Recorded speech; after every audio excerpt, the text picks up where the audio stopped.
Hey everyone, this is my review for the movie 310 to Yuma. I'm going to talk about 3 things that stood out to me the most, and at the end I will be giving it a rating out of 4 stars. So let's get into it.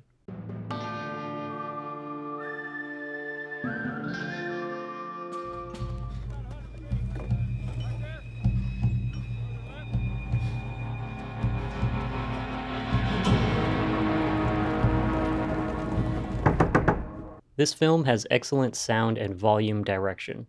The sound effects and music punctuate important scenes or dialogue, and it serves as a guide through the action. Oftentimes, the audio will build up in a crescendo and end with a loud noise. This allows scenes to be broken up nicely, transitioning from one to the other. It also connects longer scenes together and adds a rhythm to them, which makes the scenes more immersive and suspenseful. For example, check out this scene.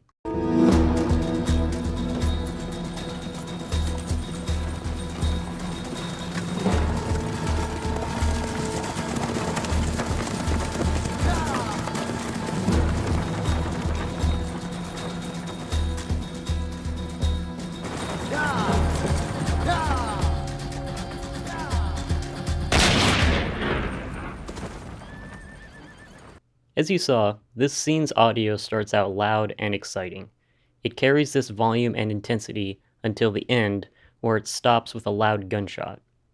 It's very punctual and resembles a well-structured sentence that ends with an exclamation mark. In my opinion, this scene is 100% more exciting because of the audio. If you watch it without the audio, there is no tension or anticipation, and the driver gets shot very abruptly, so it's not very dramatic.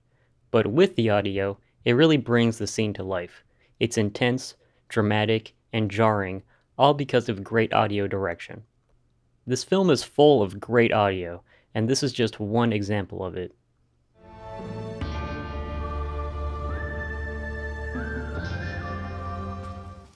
What are you doing out here, Dan?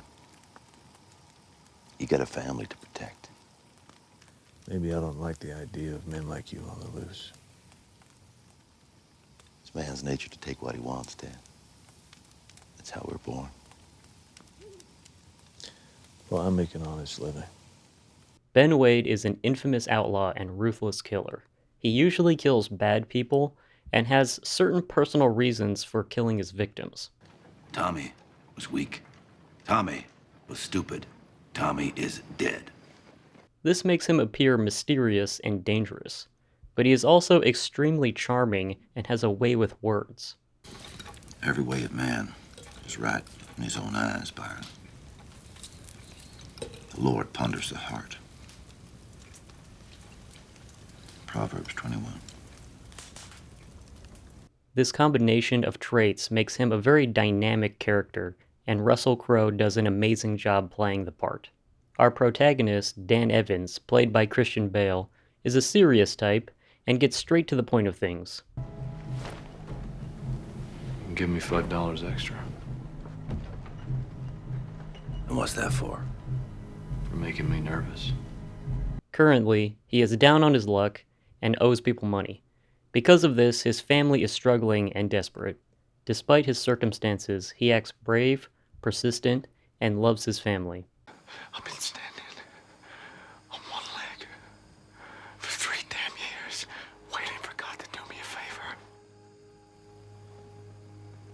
And he ain't listening. I think a major message of the movie is about being true to yourself and doing what you believe is right. With Dan and Ben spending most of the time together, the contrast between them is captivating and enlightening. Their dynamic relationship highlights morality and allows the viewer to be the judge of what is right or wrong.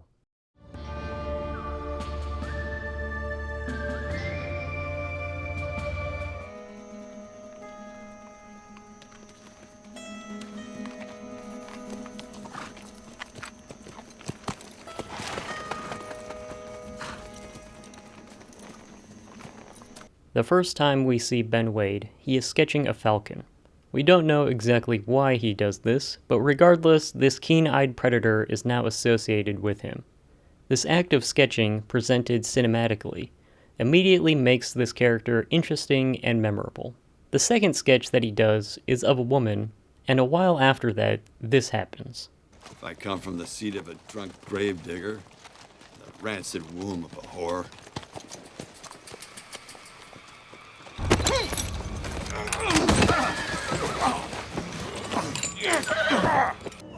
Even bad men love their mamas.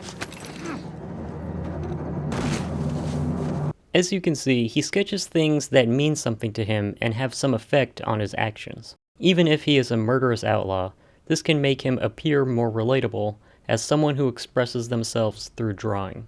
On the other hand, Dan has a war medal that he carries with him. It was awarded to him for losing his foot in battle. In the beginning, he offers it as payment for his debts. Go home and pack up. Can you just let me get to Spring?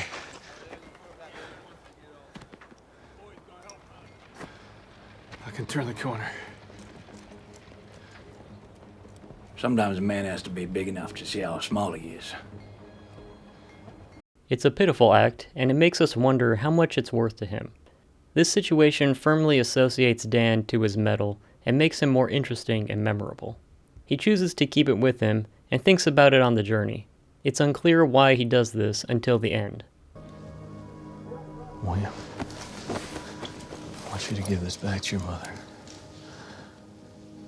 I want you to tell her that it helped me find what was right. This medal symbolizes a lot and is a key piece to Dan Evans' character. It's important to him in many ways, and it has an effect on his actions and decisions. By associating characters to habits or specific objects, it adds another dimension to them. It forces our imagination to picture what they may be thinking or feeling, and allows the viewer to fill in the blanks. A glimpse into their inner worlds can be achieved in different ways, and makes the film as a whole more captivating.